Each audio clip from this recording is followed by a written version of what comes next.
Good afternoon, everyone, and you're very welcome to our weekly gathering of Rotary Kilkenny. Still in Zoom format, I'm afraid, and it looks like things will certainly not be getting better in the short term, whatever about the long term.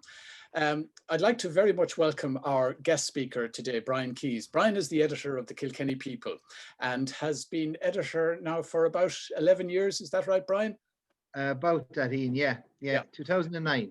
Yeah, and Brian follows an illustrious group of people. Many people who have edited the Kilkenny People have gone down in history.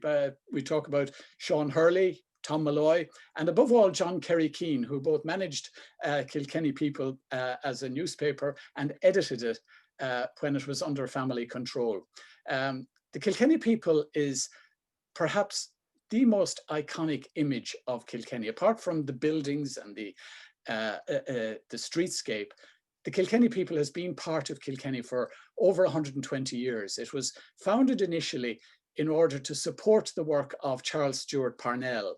And it even gets mentioned in Ulysses, where it's the House of Keys, no less, is the link. Isn't that right, Brian? I'm not sure whether you're familiar with its literary background.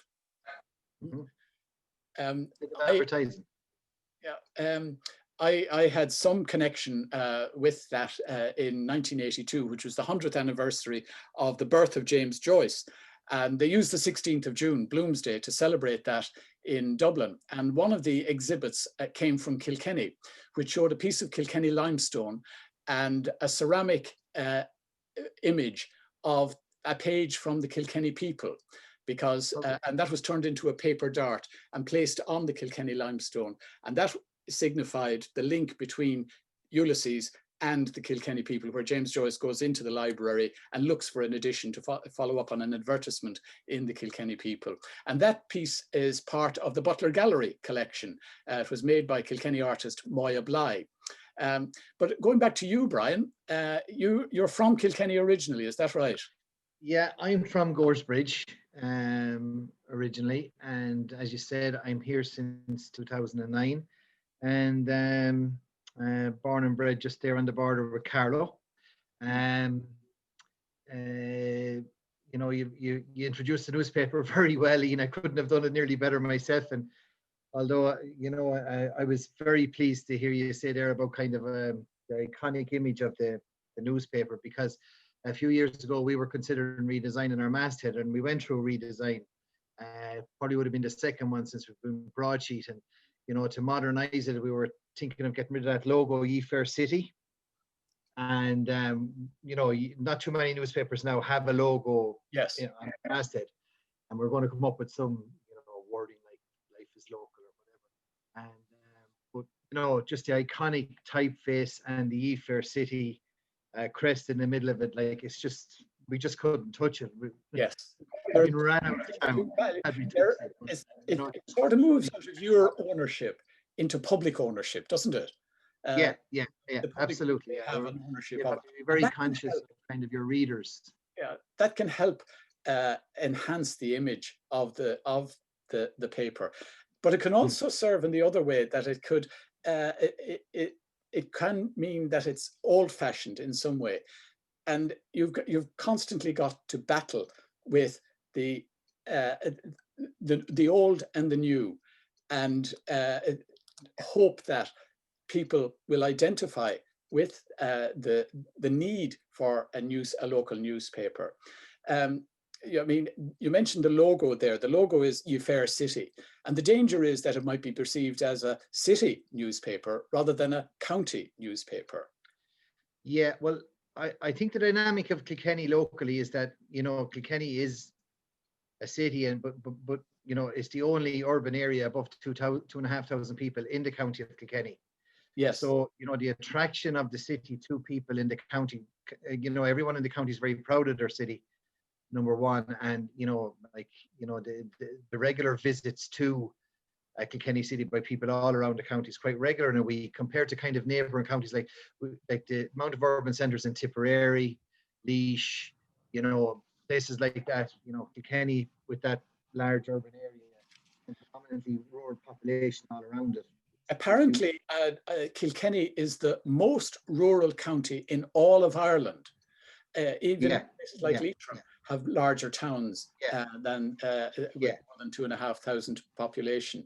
So it's interesting that exactly. even though the city is the focus of the county, that more people live outside of Kilkenny city than live within inside, and yet everyone depends on the centre of the city being Yeah, and therefore, as you say, identify with it.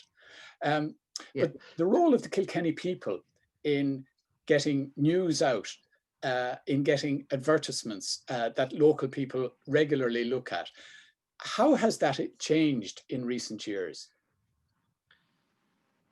Oh, like the change, I wouldn't be able to get through it all, to be honest with you, Ian, in this Zoom call. It's been huge what this industry has changed through.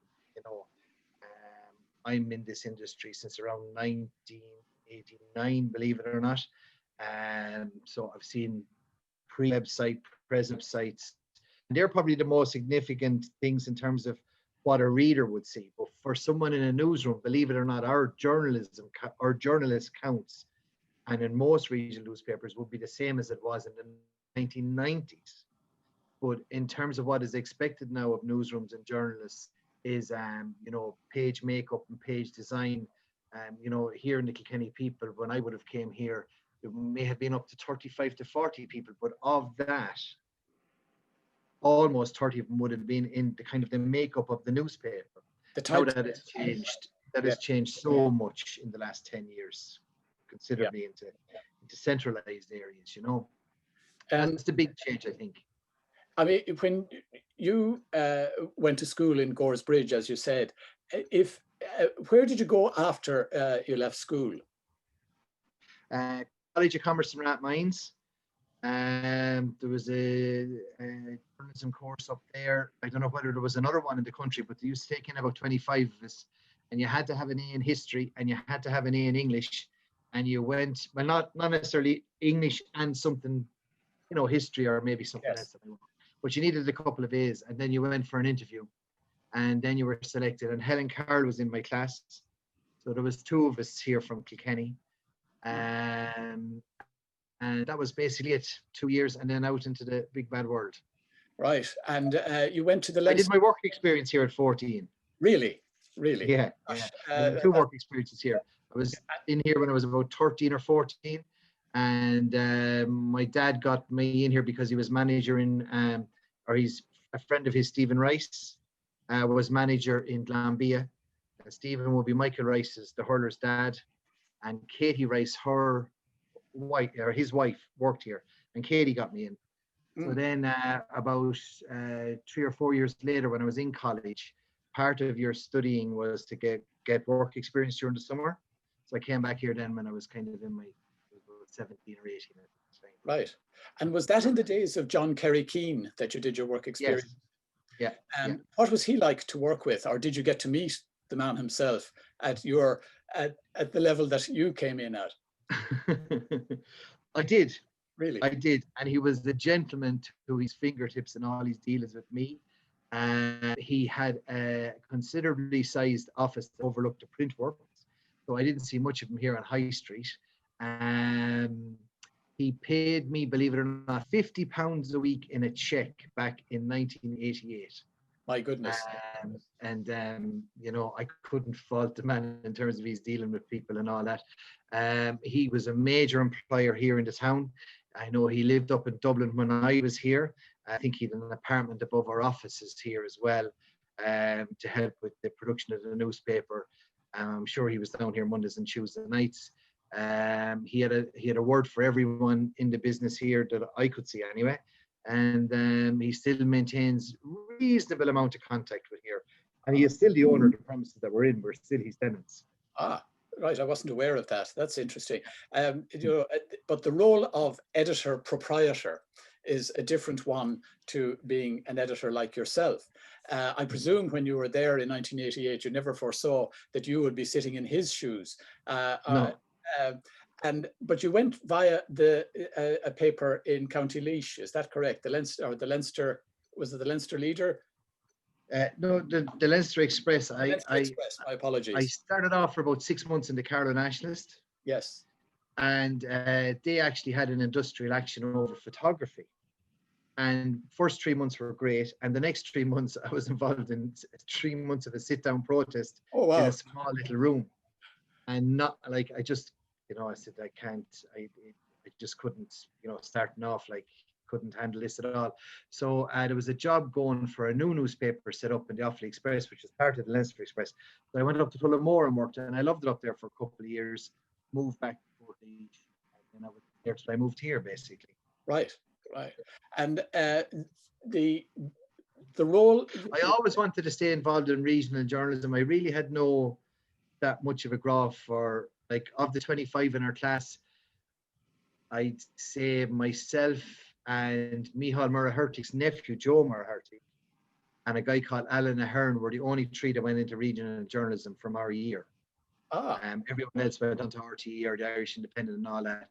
And at the time as well, when we came out, there was a lot of talk about local radio only starting. Yes. There was going to be considered a lot of jobs in radio. So a lot of people focused in on radio production and stuff like that. That was the dynamic of our course. Right. That's, I mean, as you say, the dynamic of local journalism is quite different to that of both the spoken word and the when people go to national papers.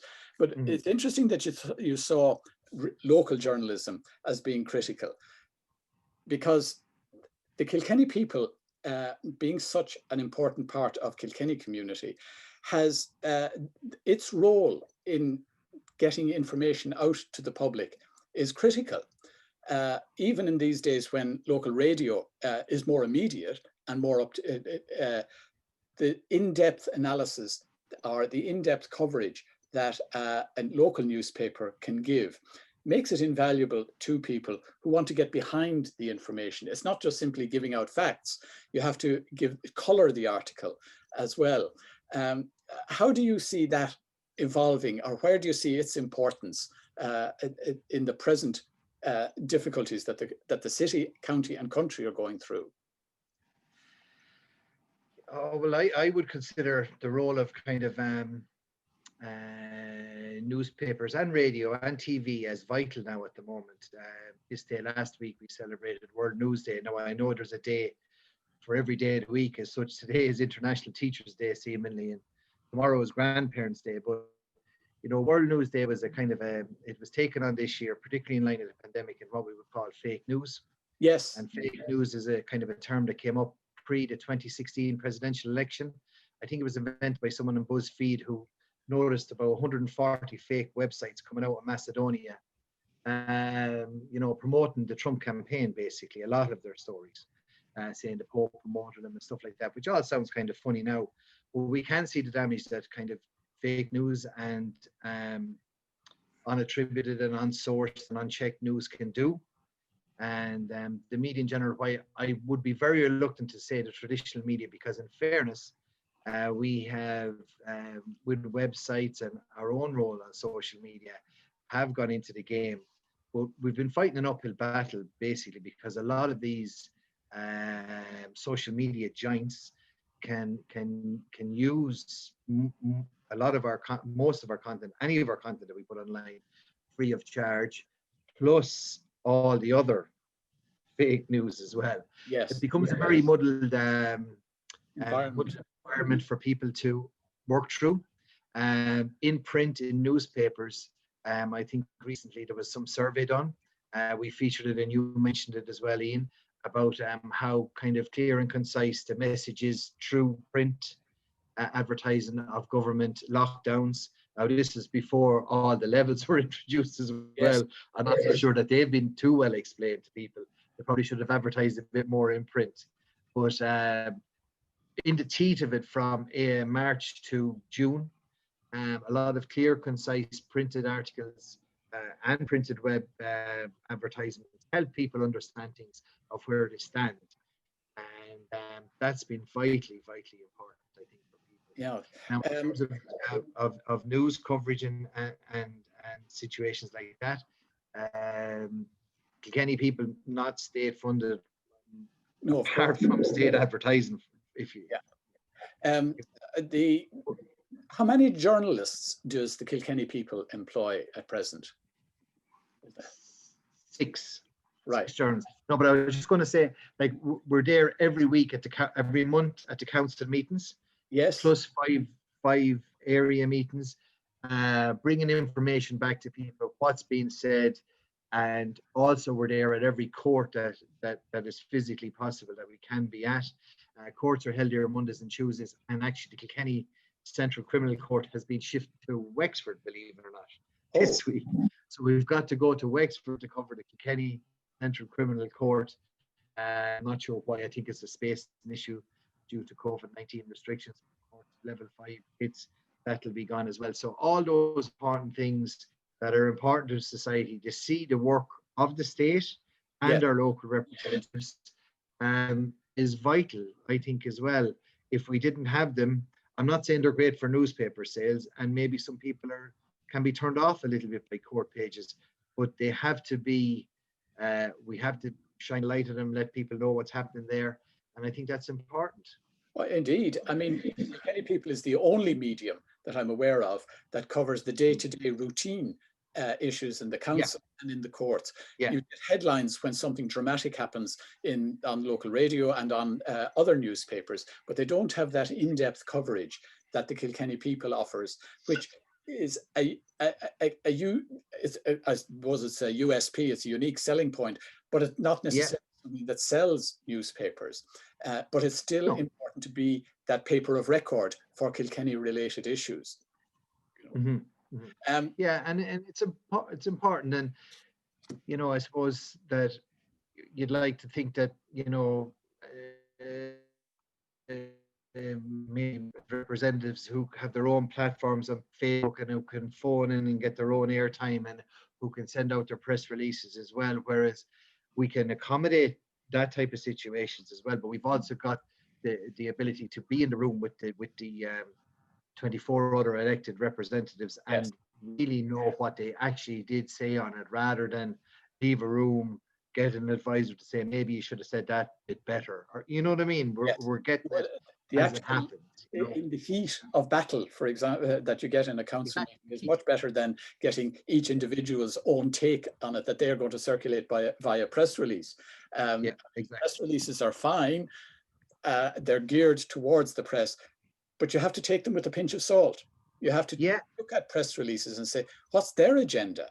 And when you get a press release, if you have questions about it, what do you do? What's your guiding principle when a press release comes in that doesn't answer all the questions you need answered on a particular issue?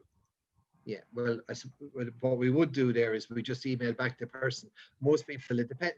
Like most press releases would be coming from someone who could actually afford to hire someone to write these press releases for them. So their job is really to answer our questions.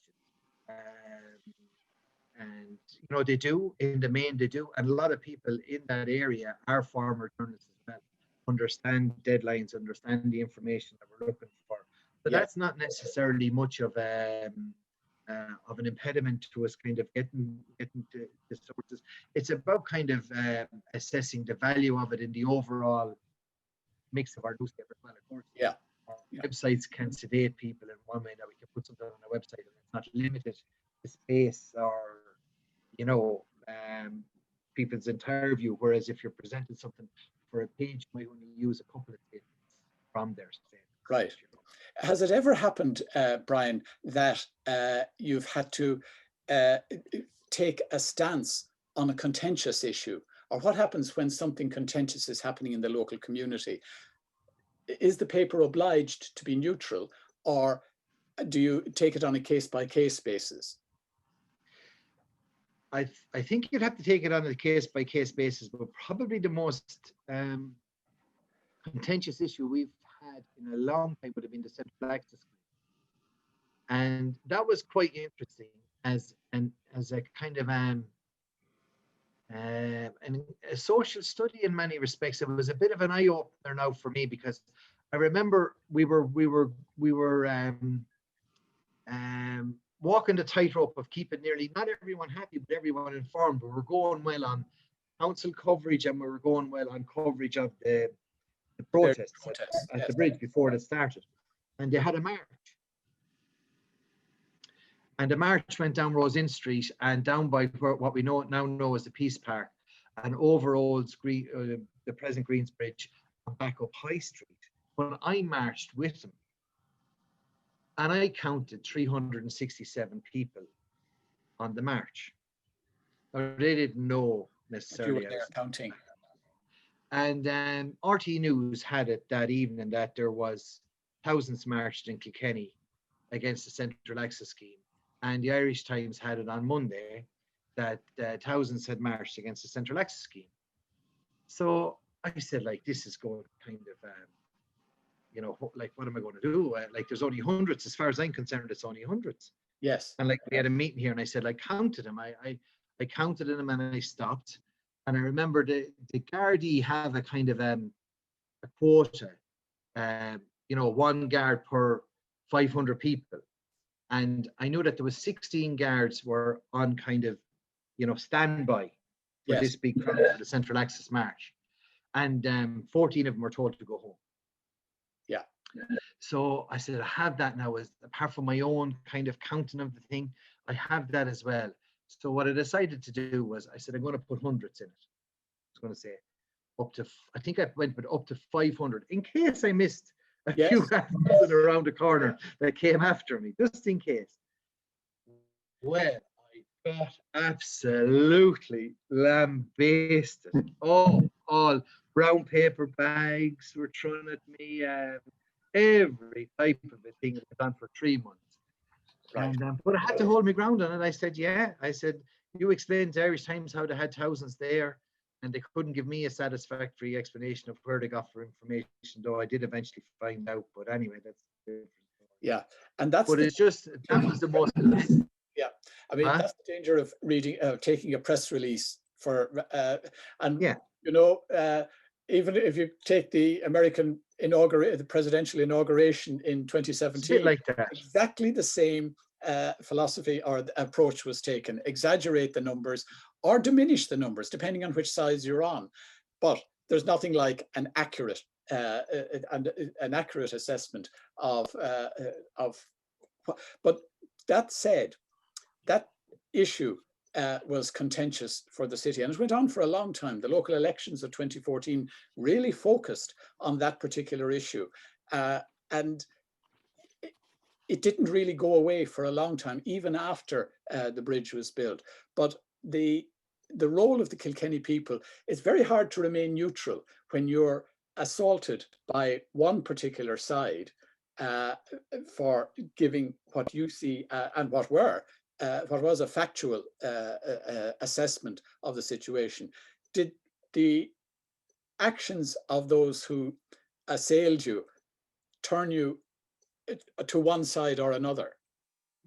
No, because I don't, like, I think when you boil kind of everything down, you kind of come up, you're either for Kilkenny or you're not for Kilkenny. Yes. Now, in that instance, like, you know, like, I'm on the board of Chamber, and Chamber took a particular stance on it, but I'm also in the Kilkenny Archaeological Society, and I'm also a member of Army Military History Society. So I've a lot of things going around up here in terms of its heritage and all that, and the protection of Kilkenny City. Now, I personally think that, you know, it was a structure that was probably needed to, you know, in terms of the city and all that, and having it done. I think it looks well, and it's a nice view of the city.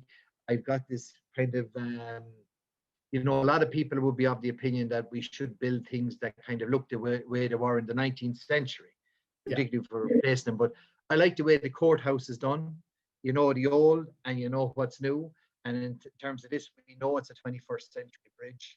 It's not supposed to replicate anything else.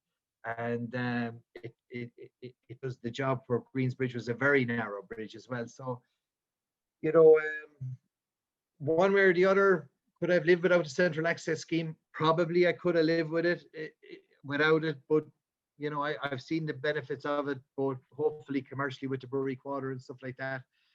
coming online, and we need to develop as a city as well, and we Yes. need to cherish our heritage. Yeah. I mean, its status in Kilkenny will probably be only measured in years to come. And it's very hard when you look, I'm sure even when the castle was built 1,000 years ago almost, that people were objecting to this monstrosity. Definitely that, and you're right about, I think, about building new buildings, expressing the current climate, that 24 we have no, I'm not sure that there is any building in Kilkenny that was built in the last 50 years on which there'll be a preservation order in another 100 years. No. They're in danger of being bland, and instead of being innovative. We owe an awful lot to those who built Kilkenny in the 1100s, 1200s, 1500s, but there's very little of the 20th century that people in the 21st century or 22nd century will look back on as being with affection. I want to move on to another. I mean, it's one thing to deal with an issue that's contentious for the county. It's another thing to deal with something, for example, if you have a valued advertiser who hits the news for the wrong reasons, what do you do then? What dilemmas do you face?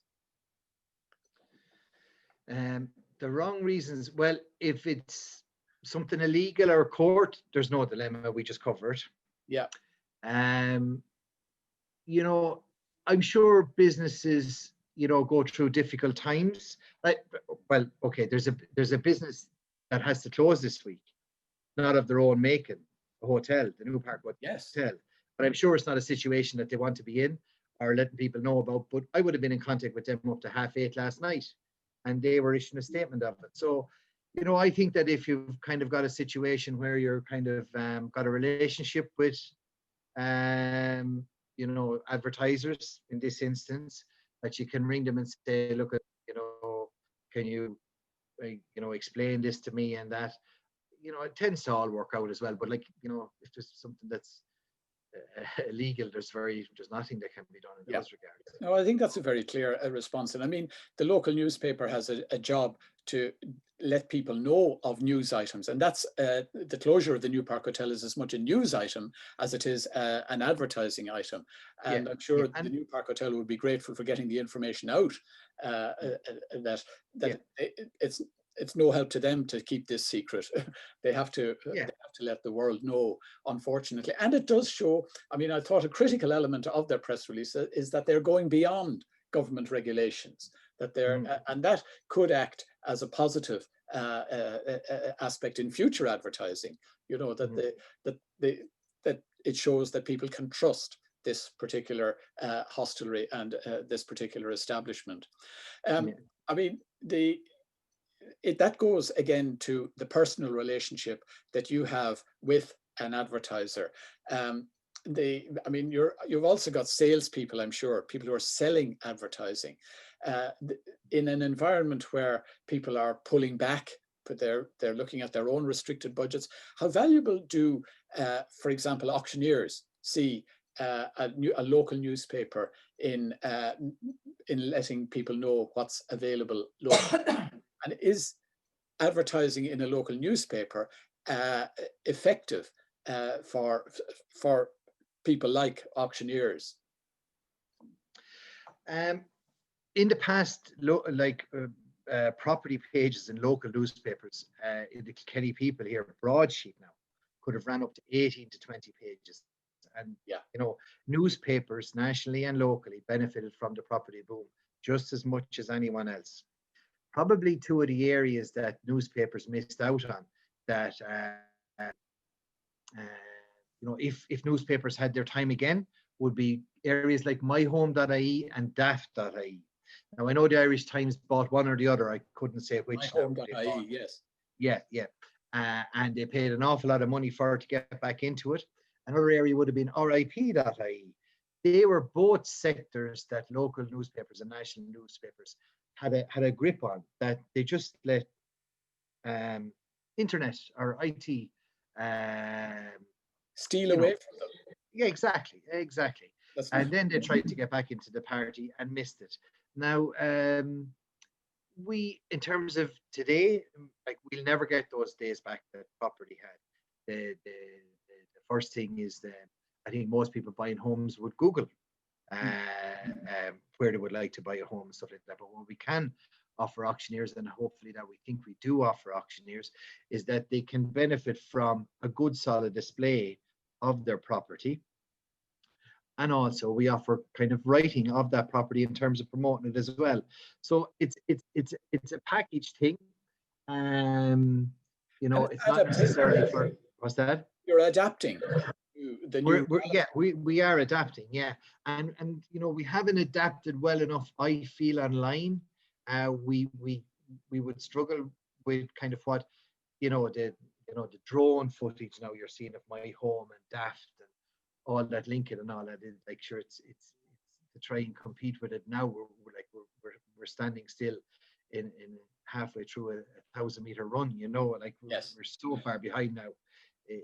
You'd wonder what really, but I would believe personally that we play to our own strengths, that we do get a good solid property supplement out, maybe 2 or 3 times a year, a house and home that goes down well, that we can present stuff into one package. And I think that works well for advertisers. And you know, it has changed drastically, and it's a big loss of revenue for us compared to what it was, but we're having to adapt. So when you look at both the advertising revenue and the sales revenue, have they shifted the balance between them? It used to be said that property market kept the price low. The advertising from the property market kept the sale price of the local newspaper. It subsidized it in many ways. You're talking about cover price? Yes. Yeah, oh yeah, okay, yeah. So is the cover price, how much, what's the balance between what you generate from selling newspapers and what you generate from advertising? Has that shifted much? I think the cover price in Ireland is personally too high for newspapers. I think in the UK, I suppose they're dealing with volume as well. They're probably printing an awful lot more newspapers, and that can be kind of, you know, the cost of setting up a print run is almost 75% initially. Like the cost of newsprint spreads out considerably. So I think there should be no VAT on newspapers, which would help as well.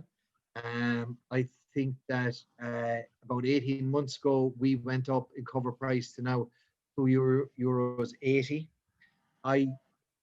I think that we didn't suffer a decline in circulation any great degree other than a natural decline in circulation that newspapers do. So, like, I would think that it wouldn't be too far down the road for us to go to €3 as an industry.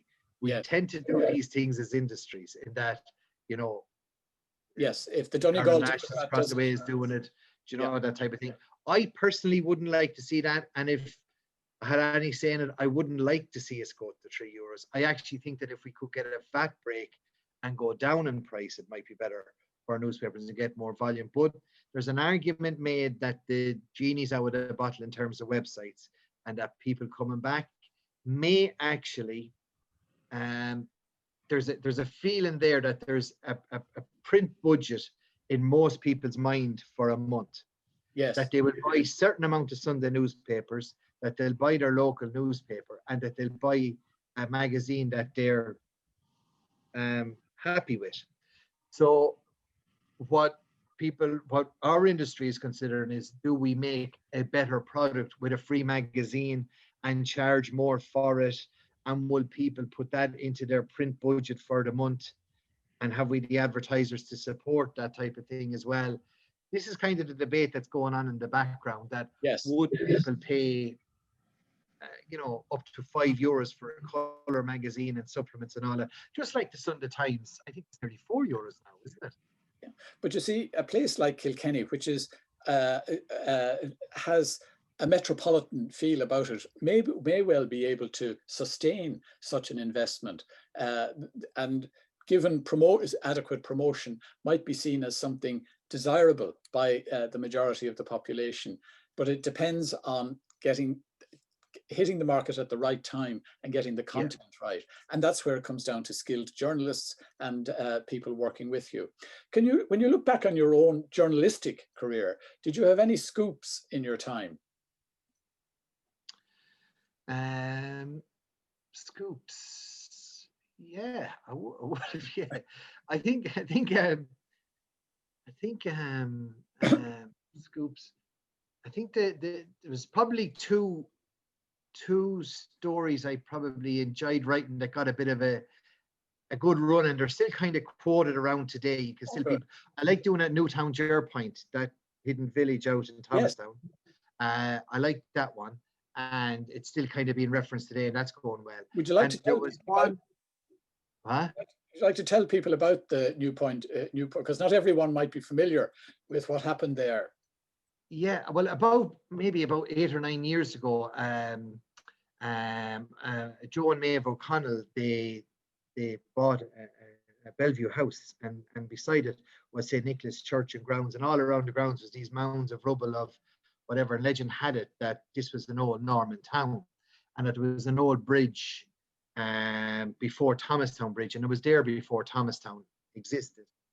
So Joe turned from being a commercial farmer into a guy who kind of took this all on board into his heart, and he wanted to get it out there. So he used the Kilkenny People and me. So I spent many days down there covering it, and they did kind of like he got in what the British Army used to have in Afghan to find tunnels, and he scanned the area, and he got in kind of, believe it or not, there's a marine company in Castlecomer, probably the most landlocked town in the country, that goes around and kind of can see what's happening underwater. So they found that was another story. So kept kind of giving stories about Newtown. There was 35 pubs there, seemingly. My goodness. Taverns that, and they all went to this St. Nicholas St. Nicholas Church for pilgrimage, and you could only stay there one day. You had to be out the following day. So it'll just tell you how kind of popular it was in medieval times. And then it just kind of vanished. Thomastown probably took over. Joe would think that maybe a plague hit it like modern times, and he kind of is a great man to tell a story and embellish it as well a bit. And but I just found that kind of fascinating, and it's kind of still ongoing. And he's got some university in Wales now are funding an archaeological dig. They were to start last September. They held it off then till March, and we all know what happened in March. So I'd like to think that would, significantly, they say that it's a significant find, that area. So I'd like to think that they would find a bit more about our history and heritage down there. It's fascinating. I mean, and it's the story that keeps on giving in many ways. Yeah. And so I like to say I like that one you had before I interrupted you. Sorry? You were about to say what another scoop that you had. Yeah. I like this one because it went around a bit. I don't know whether many but the couple who were in their 70s that sailed around the world for the guts of 6 years from Tullaroan. I can't really pronounce Pádraig Malrida. He worked in the brewing industry, and he worked here in Smiddix. And around 2010, himself and his wife had spent a couple of years getting their sailing license around Ireland. And 2010, they headed off, and they got to Panama by around 2012. And he had a bit of heart trouble, I think, some type of trouble. Had to come home and rest for 6 months, but went on at it again and went all around the world and returned in 2016. And that story is featured in a lot of articles and magazines and stuff like that as well. Joe Malay was his neighbour, and Joe introduced me to him, and went out to his house and went out to their house and spent a couple of days out there with them. But I found that fascinating that they started to sail. I think they always had a bit of an interest in sailing, but getting serious about it then, And I think, what you captured in that story is the ability of somebody to tell a good story. And because it's stories, it's what makes us thrive as a community. It's the stories that you tell. And I suppose ultimately that's the job of a newspaper like the Kilkenny People, is to tell stories that people want to hear, not just facts, but the emotions behind it, the feelings behind it, and to colour the bald facts about a about an incident, about an event that happens in Kilkenny. I remember in 1987 when Desi O'Hare was found in County Kilkenny, that it was, the Kilkenny People became perhaps the most valued newspaper in the country because it had journalists on the ground ready to go out to Gift immediately. To cover that, what was not just a Kilkenny story, not just an Irish story, but a worldwide story. Mm-hmm. And I see that the Kilkenny People hit the headlines recently in the national newspapers because it managed to get the first and perhaps only interview with the recently resigned Commissioner Phil Hogan. And the Kilkenny People was quoted in national newspapers almost immediately. Yeah, I suppose Phil Hogan probably might be a touchstone for, water charge debates and all that type of stuff. But at the end of the day, he did choose his local newspaper, issue his own statement about it after his resignation, which, we were pleased to give him that platform, to be quite honest about it. And he didn't give it to anyone else, and we were asked at that stage to come on Morning Ireland and explain it and do this, do that, do the other. But we felt that our story had stood up for itself, and they could, take our story willingly and just attribute that they got it from the Kilkenny People. But we felt at the time that for the journalists who interviewed him could add anything further to it, really. And I suppose it's kind of like, each to their own. It's a classic case of each to their own. He didn't want to release the RT or the Irish Times. He wanted to kind of say, local security. But to be fair, had elected him for considerable well, indeed. And years as well. All politics is local. Absolutely. You look after your local base before anything else. Yeah. I'm just looking to see, as we draw this to a conclusion, if there's anyone else that has any questions they'd like to ask Brian.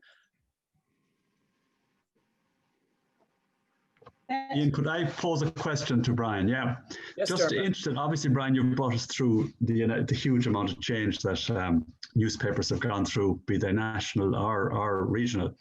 But asking you to project forward with, say, 5, 7, or even 10 years, I'm only guessing now at the age profile of those of us who do pay €2.80 each week for the Kilkenny People. That must be changing, and it must be a little bit daunting for the likes of yourselves. But in 5, 7, and 10 years' time, will there be a print version of the Kilkenny People at all? And how critical is it to the likes of yourself that you can maintain a print version, or will it be exclusively online? I think Dermot, they're in 5, 7, 10, and I would even guess up to 20 years' time there'll be a print version of the Kilkenny People. I would say that all the newspapers that would have came up around that property boom, if they're not gone, they will be gone by now. Like, what I'm basically saying is that I feel that every county will have its flagship title, is what we'd like to call it. So, but I do think that there will be changes in the industry. I would have liked to have thought that it would have been an investment and maybe a greater charge for a newspaper. And you would see a lot of magazines kind of are actually closing as well. What was that one? There was a music magazine, Enemy, or one of those closed there recently as well. So like specialist magazines, and those regional news is a specialist area, is suffering as well. But I don't see, titles like the Kilkenny People, Carlow Nationalist, Clonmel Nationalist, Beat Chronicle, those titles never going out in print. Good. The level of decline would suggest there's easily 20 years in them, easily. In terms of getting new readers, we like to cover, like for instance, our junior infants last week, all those kids have mammies in their 30s and 40s. And what we're hoping is that they'll pick up and they'll see maybe that their older brother was in the under 13 final. And if they want to know what's going to happen with planning permission, or if they want to know what their local councillor said about X, they'll have to come to us. And that's, we like to think that we're presenting these hooks as best we can to get readers in. We are not going to be number one with the under 25s. One time we used to think that we were attractive to what they used to call early nesters, I think, in the marketing phase of things. I don't know. I'd like to think we still are in some shape or form. It's not easy, Dermot, and we are thinking continuously about stuff like that. Yeah. People. No, it can't be easy, and I wish you well. I personally would hate to see the print version disappear. I still like to get the ink on my hands. Yeah. That's great to hear. Yeah. Man after my own heart. Yeah. Great. Does anybody else have anything they'd like to ask Brian? I have not exactly a question as such, but as the PR officer, first of all, to say a fascinating interview. Really enjoyed it. I know Brian a long time, but I don't really feel I knew him until today, if you know what I mean. Well, you know, I know of you and we've met a few times, but really to get an insight into your way of thinking with the newspapers and the whole journalism situation is really interesting. But as the PR officer of the Rotary Club, I'd just like to say thanks very much to Brian for all the coverage that we get over the years. It's been tremendous. And really we rely on places like yourself and the Kilkenny People to cover the events that we do and that kind of thing, and particularly now having Cyan on board with us as a member of the Rotary, it's brilliant. But certainly in the past we've been very, very grateful for all of the support and help that you've given us over the years. Yeah, and I just wanted to note as well, before you finish up, I wanted to thank Rotary for all they do for the community. And I know you had a very kind of a high profile with the bikes for Africa, with the recycling, fantastic. And you got national recognition as well, just like we did with Phil Hogan. It was like, you know, you get proud when you see these type of efforts being recognized nationally about what people are doing in the community as well.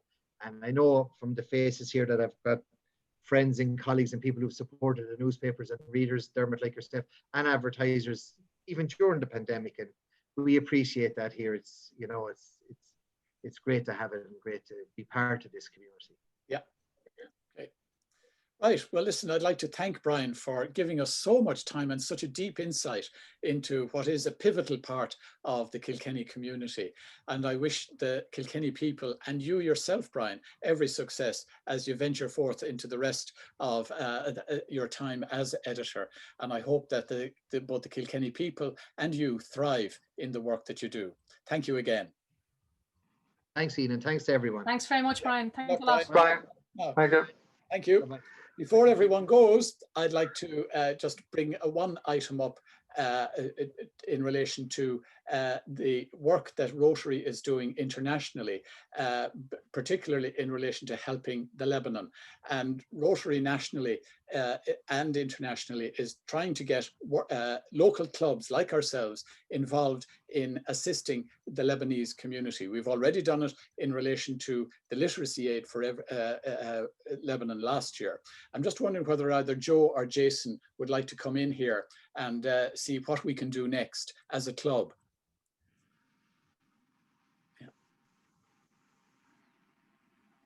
Yeah, thanks, Ian, and thanks for the opportunity. I suppose very briefly, I can just give you an update from a national perspective regarding Rotary's efforts. We are again partnering with the UN troops who are about to deploy to Lebanon, the 117th Battalion out of Fenner Camp in Donegal. And they have gratefully agreed to partner with Rotary to ship humanitarian aid that we will collect throughout the country. Basically, they're going to be doing that at the beginning of November. The idea is to continue with the literacy aid to support their efforts in the community in South Lebanon. In addition, and new this year, is to bring medical aid to our colleague Rotarians in Beirut, given the disaster with the explosion there in August. So at this point, I have nearly 30 clubs on board across the country, of the 72 clubs across the island, who have either agreed to do one of three things or all of three things: to collect literacy aid in their community, to collect medical aid in their community, or to give a cash donation. So the specifics about what are required went out on an email there last week, and Ian would have that, and Joe would have that, and all of you should have that. So if the Rotary Club of Kilkenny can muster their network to come up with such literacy aid or medical aid or even a cash donation, it would be really appreciated, and it'll be added to the pool of stuff going to Lebanon and we'll be doing our bit as a small Western nation on the Isles of Europe to support our friends through our great colleagues in the Irish Army who will be deploying to UN work in November. Okay. So that's it. I think that we have no option but to be one of those clubs. My own view is that we should harness our energies and develop something that we can do that is that assists not just Jason, but assists the work that that so many different agencies are doing in relation to assisting one of the most benighted countries in the world. We have that link already, and I think we should both underline it and enhance it. I may call upon Jason and maybe Dermot as well to see what we can do to as a club. I'm going to send out an email today to all members outlining the options open to us and try and get some goodwill behind the effort so that we can get. What's the deadline for this? You mentioned November. So basically there will be an email issuing today. Any club who wants to be involved has to commit by tomorrow, right? Which is the 6th. And then you basically have about 2.5 weeks to collect the aid if that's the route you want to go down, or to get a check to our district treasurer. So the timelines are tight, but I suppose we've been speaking about this for about 3 weeks now. So yeah, I mean, people manage logistics. I think we just need to enhance it and just get complete buy-in from members. I mean, just 11 people took part in today's conversation, but I know that people will watch the recording later.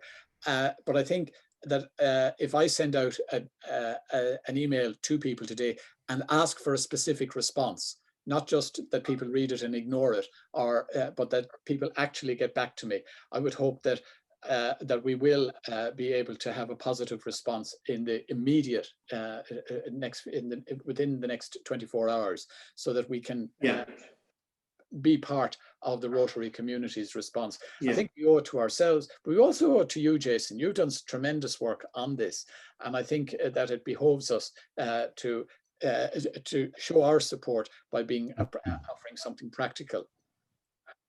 Yeah, well, thank you for that, Ian. I mean, what some clubs are doing around the country, just by way of example, it's really they're looking for English teaching textbooks. So it's not novels or reading material. It's like blank copybooks and primary school teaching English textbooks type of thing. And then stationery, pens, pencils, that type of thing. They're looking for serviceable IT equipment. So probably old PCs that people have that are just too good to scrap and but not in use anymore, if you have that type of thing. And in addition to that, then they're looking for sports equipment for the community, such as soccer balls and jerseys to give to teams over there. On the medical aid front, it's very simple. It's PPE, hand sanitizer, bandages, and basic first aid kits. So if we have any pharmacists in our midst, they might be able to collect some of that stuff, or any GPs or medical professionals. I can see Declan here as well. So again, it's just basic medical aid, basic first aid kits, bandages, PPE, hand sanitizer. Okay. We're keeping it simple. Right. Well, if I can put a simple email together, what I might do today, Jason, is draft one, send it to you, and you can see, have I made it simple enough for people to comprehend and to respond. Yeah. But I think the urgency of this is paramount. We must get this done immediately. It's not something we can put on the long finger. And while we're unable to do a lot of our other actions, this is something we can do practically immediately. Okay. Okay. Right. Well, listen, is there anything else anyone wants to say before we say farewell? Okay. No, but let's hope there's not another lockdown coming shortly. Yeah, I'm afraid that it's looking pretty grim, but we can but hope.